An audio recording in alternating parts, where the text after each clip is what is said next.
우리가 부름을 받을 때, 우리 주 예수 그리스도로부터 부름 받을 때, 하나님께로부터 우리가 부름을 받아서 주님께 설 때에 우리의 처지들이 참 다양합니다. 이 다양한 상황 속에서 하나님께 저와 여러분들을 불러 주의 일을 맡기시지요.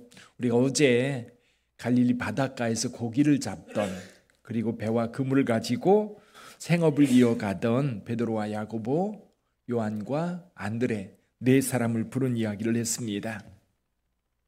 가끔 우리는 하나님의 부름을 받을 때 우리의 형편과 처지, 우리가 가지고 있는 것 때문에, 우리가 소유하고 있는 것 때문에, 우리의 주변 상황 때문에 머뭇거릴 때가 참 많습니다. 근데 참 제자들은 주께서 갑자기 부르실 때에 모든 것을 놓고 따랐습니다. 그리고 주님께서 그들을 사람 낚는 어부가 되게 하겠다라고 할 때에 바다에서 그물을 던지는 것처럼, 그물을 통해서 많은 고기를 잡는 것처럼 복음으로 사람들을 구원해 냈지요. 그래서 하나님 앞에 귀하게 쓰임받았던 사도들을 생각했었습니다. 자, 오늘 세리 마태에 대한 이야기를 좀 하려고 해요. 세리 마태. 그럼 마태를 부르시는 상황은 우리가 어떤 모습으로 적용해 볼 수 있을까? 자, 우선 마태의 직업이 뭐지요? 마태의 직업은 세리였습니다. 자, 세리는 그때 당시 유대 사회에서 가장 천대받는, 가장 멸시받는, 가장 사람 취급받지 못하는 그런 사람이었어요. 여러분, 그럼에도 불구하고 세리의 일을 할 수밖에 없었던 뭔가가 있을 거예요. 살기가 너무 어려웠든지, 아니면 나름대로 성공하고 싶은 욕망이 있든지, 돈이라도 많이 벌어야 되겠다 하는 그런 마음이 있었든지, 어쨌거나 성경에 나오는 세리 마태, 그리고 여리고의 세리장이었던 삭개오, 이 두 사람은 분명히 세리였고 사람들에게 완전히 멸시천대 받았던 그런 삶을 살고 있었어요. 그도 그럴 수밖에. 지금 로마의 지배를 받고 있는데 이 세관원들은, 세리들은 백성들, 자기 백성들이에요. 자기 백성들에게 세금을 매겨서 세금을 받아가지고 이 세금을 로마에 이제 내고 나머지 가지고 사는 겁니다. 그러니까 세리들은 마음만 먹으면 부자 되는 거는 순식간인 거예요. 어떻게 부자 돼요? 예를 들면 로마 제국의 우리 갈릴리 지역에 마을에 세금을 다 거두어서 예를 들면 10,000데나리온을 바쳐야 된다. 그러면 세리는 10,000데나리온만 받아가지고 바치는 게 아니에요. 정부로부터 세금, 월급을 받지 못하니까 어떻게 해요? 세금을 2배, 3배로 매기는 거예요. 농부들에게나 장사하는 사람들에게나 아니면 양치는 사람들에게나 세금을 2배, 3배 매겨가지고 예를 들면 10,000달란트만 정부에 내면 된다고 한다면 20,000달란트, 30,000데나리온 이렇게 20,000데나리온, 30,000데나리온 이렇게 세금을 매겨가지고 나머지는 내가 착복하는 거예요. 근데 그것에 대해서 아무도 뭐라고 안 해요. 물론 많은 사람들이 욕하겠지요. 그렇지만 로마 세력이 뒤에 있기 때문에 그거에 대해서 저항하기도 어려운 거예요. 그러다 보니까 그러면 세리는 더러운 사람, 욕심 많은 사람, 매국노 여러 가지 표현을 하고 있는 표현으로 이 사람을 무시하고 멸시하던 그런 시대였습니다. 자, 그렇게 마태는 세관에 앉아서 세리로서 일을 하고 있었을 겁니다. 그럼 마태는 어디를 가든지 사람들의 그 시선과 피하는 모습들을 어디서나 봤을 거예요. 그럼 자존감이 어때요? 둘 중에 하나일 겁니다. 완전히 쪼그라들어 가지고 아무것도 할 수 없는 그런 상황이 되든지, 아니면 속에 분노, 이런 것들이 치밀어 가지고 세상에 대해서 적대적인, 그래서 더 악착같이 세금을 거두었을지도 몰라요. 자, 그런 상황에서 예수님의 부름을 받습니다. 여러분, 좀 가슴 아픈 일 가운데 하나가 뭐냐면, 세상에서 상처받고 세상에서 외면당하고 세상에 어려운 사람들이 주님을 찾아 교회에 나와야 되는데 오히려 그런 사람들이 교회에 못 나오는 경우가 너무 많아요. 세상에서 상처받은 사람들이 교회에 와서 치유받고 회복돼야 되는데 오히려 교회 가면 더 상처받는다는 거예요. 좀 그런 얘기를 제가 들어요. 세상에서 상처받고 힘들어서 사람들이 이야기합니다. 교회로도 가봐. 그럼 뭐라고 해야 대답하면 교회 가면 더 상처받아. 왜냐하면 교회 안에서 힘들게 살아가는 사람들, 우리가 생각할 때 용납할 수 없는 어떤 행동을 함으로 인하여 세상에 비난을 받는 그런 사람들이 있다면 교회 오면 따뜻하게 보듬어주고 위로해주고 치유해줘야 되는데 그게 아니라 오히려 더 교회 안에 수군대고 또 외면하고 그런 모습들이 있다는 거예요. 오늘 저와 여러분들이 신앙생활 할 때도 그래요. 누군가가 아픔을 당했고 어려움을 당하고 세리 마태처럼 세상에 지탄받는 그런 삶을 살고 있었다. 그래서 오히려 더 상처받고 더 아픔을 겪고 더 고통스러운 삶을 살고 있다. 세리 마태는 그냥 우리가 볼 때는 평범하지만 삭개오를 생각해보고 여기 마태를 생각해보면 사회에 대해서는 굉장한 적대감을 가지고 있었을 거예요. 그리고 주변 사람들과 안 싸운 사람이 없을 거예요. 왜? 세금 받으려내려고 하고 세금 안 주려고 하니까 그것 때문에 엄청 싸웠을 겁니다. 그 마음이 상처받고 고통받고 괴로움 가운데 있었을 거예요. 근데 예수님께서 불렀을 때에 제 입장이라면, 제가 세관에 앉아있는 세리 입장이라고 한다면 선뜻 따라 나서지 못했을 것 같아요. 왜냐하면 모든 사람들이 비난하는 사람인데 내가 예수를 따라간다고 할 때 사람들이 오히려 예수님의 주변 사람들이 더 나를 비난한다고 한다면 아마 그건 더 큰 상처가 될 거예요. 더 아픈 상처가 될 거예요. 그래서 선뜻 따라 나서지 못했을 텐데 마태는 따라 나섭니다. 세관의 모든 것을 딱 놓고 주님의 부름을 따라갑니다. 근데 한술 더 떠서 예수님을 자기 집에 초대해가지고 많은 세리들, 많은 죄인들을 불러가지고 같이 잔치를 합니다. 이 모습을 누가 봐요? 바리새인들이 봅니다. 문 밖에서 바리새인들이 그 안을 들여다보면서 예수님하고 이야기를 하고 싶은데 예수님이 세리들과 같이 앉아서 식사를 하고 있어요. 세리들은 상종조차도 안 하는 사람들인데 예수님은 그들과 같이 앉아서 식사를 하고 있고 바리새인들은 거기 끼지도 못하고 저 밖에서 수군대기만 하는 겁니다. 그때 예수께서 그들의 수군대는 소리를 들으시고 뭐라고 말씀하셔요? 12절에 보니까 건강한 자에게는 의사가 쓸데없고 병든 자에게래야 쓸데있느니라. 세리였던 마태는 분명 병든 자였습니다. 거기 모인 세리들 전부 다 사회적으로 외면당하고 비난받고 욕먹고 그러면서 살아가는 죄인들이었어요. 상처받은 사람들이었어요. 아픔이 있는 사람들이었어요.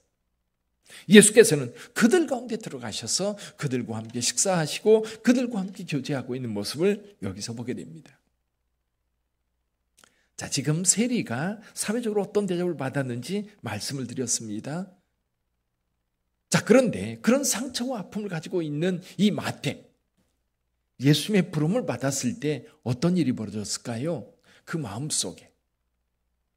근데 마태의 마음에 대해서는 여기 표현하고 있지 않은데 삭개오를 보면 금방 표현이 돼요. 삭개오는 키가 작은 사람이었고 세리장이었습니다. 근데 예수님이 지나가는데 키가 작으니까 사람들이 완전히 둘러싸고 있으니까 예수님을 볼 수가 없는 거예요. 근데 여리고의 세리장입니다. 기관장이기 때문에 대접받는 거예요. 여기 부평에서 부평 기독교연합회에서 해마다 봄이 되면 기관장 초청 간담회를 해요.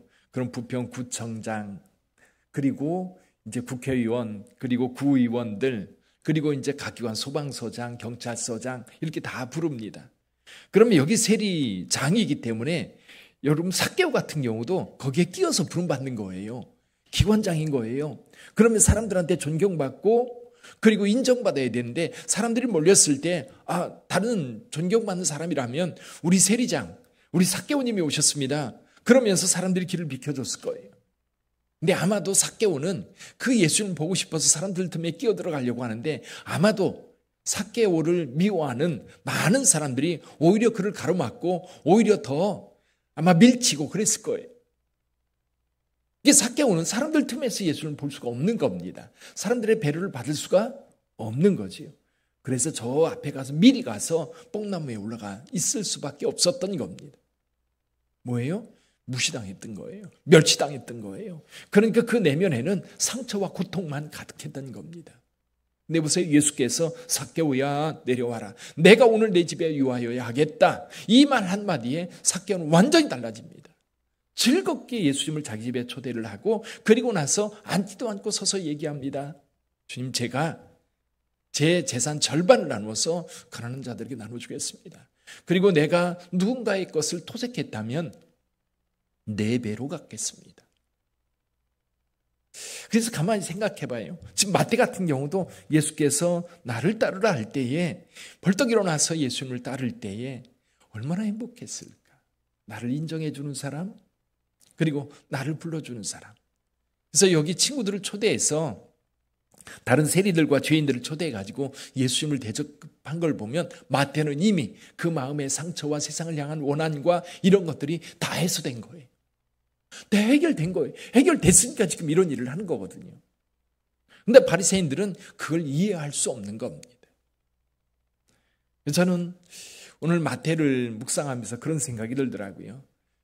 저도 하나님이 불러주셨어요. 여러분들도 불러주셨어요. 그럼 우리가 능력이 있고 우리가 권세가 있고 또 세상에서 잘났고 우리가 도덕적으로 다른 사람들보다 더 탁월해서 우리를 부르셨나요? 우리는 죄인이기 때문에 주님께서 불러주셨어요. 우리는 죄인이에요. 그냥 죄인으로 살 수밖에 없는, 그래서 그것 때문에 늘 상처받고 늘 아픔을 당하고 늘 고통을 당하고 늘 외면당하는, 그래서 사람들에게 인정받기 위해서 악다운 일을 써가며 살아갈 수밖에 없는 우리의 모습들. 근데 예수께서 나를 불러주셨어요. 예수께서 나를 불러주셨어요. 하나님의 아들이 나를 불러주셨어요. 나를 사랑해 주셨어요. 그 하나만으로도 마태는 이미 모든 상처와 아픔들이 치유되고, 그리고 그 예수님을 자기 동료들에게, 자기 친구들에게, 그 죄인이라고 세상에서 멸시받는 사람들을 함께 식사를 하고 있는 거예요. 여러분, 여기 죄인이라고 하는 거는 그 사회에서 가장 밑바닥에서 정말 사람 대접받지 못하고 살아가는 그런 사람들이. 근데 우리는 더 나은가?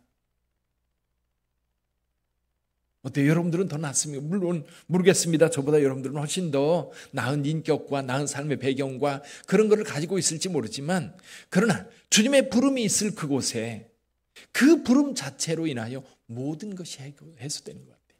모든 것이. 그게 맞는 거예요. 근데 이제 여전히 예수님을 따르고 예수님과 함께 하면서도 그 은혜를 잃어버리고 사는 것이 안타까운 거예요. 그 은혜를. 그래서 교회 안에서 큰 소리가 나고, 교회 안에서 다툼이 나고, 교회 안에서 시험에 들었다는 이야기가 나오고 그러는 것 같아요. 여러분, 주님의 부름은 여러분 우리의 모든 상처와 아픔들을 치유해 주셔요. 회복해 주셔요. 주님 앞에 설 수 있도록 우리를 온전케 해주세요. 사랑하는 성도 여러분, 그 은혜를 받은 자라고 하는 거예요. 마태는 그 부름받은 그것으로 인하여 상처가 치유되고 회복되어서 주님의 제자로 기쁨으로 살아갈 수 있어요. 만약에 여기서 치유되지 않은 상태라고 한다면 아마 따르기 무척 힘들었을 거고요. 따른다고 할 때도 내가 예수님을 따라? 자존감이 약하면 그래요. 자존감이 약하면 주님이 불렀을 때에 대답하지 못합니다. 복잡해지죠. 참 복잡해져요. 예수님을 내가 따른다고 하면 사람들이 얼마나 나를 욕할까? 얼마나 나를 비난할까? 또 같이 있는 예수님의 제자들이 나를 인정해 줄까? 나를 받아줄까? 그런 많은 의구심들이 아마 삶을 머뭇거리게 만들었을 것 같아요. 근데 저는 이 마태의 부름을 보면서 오직 마태는 다른 생각 다 빼고 뭐만 생각했어요? 예수께서 나를 불렀다는 거예요. 예수께서 나를 불렀다는 거예요. 예수님의 제자, 다른 제자들이 나에 대해서 어떻게 생각하든, 그리고 바리새인들이 나에 대해서 어떻게 생각하든, 내가 예수님을 따라다닐 때 뒤에서 수근수근 대건 그런 거에 대해서는 전혀 생각하지 않고 오직 한 가지, 예수께서 나 불렀다는 거예요. 예수께서 나 불렀다는 거예요. 예수께서 여러분들 불렀다고 하는 이 사실이 여러분에게 굉장한 것인 줄 믿습니다. 우리 주님께서 나를 불렀어요. 그 은혜를 따라 사시기를 바랍니다. 그 은혜가 우리 가운데 있어요. 마태는 그렇게 즐겁게 예수님을 따라서, 마태는 원래 나중에 하나님 앞에 귀하게 쓰임받아서 저 멀리까지 가서 복음을 전했지요. 사랑하는 성도 여러분, 우리 마태를 부르신 예수께서 오늘 저와 여러분들을 부르십니다. 그 부름에 응답하여 여러분이 모든 상처들 씻음받고 정말 기쁨과 즐거움으로 주님을 섬기며 함께 주의 나라 백성으로 살아갈 수 있기를 주님의 이름으로 축원합니다. 우리 기도하겠습니다.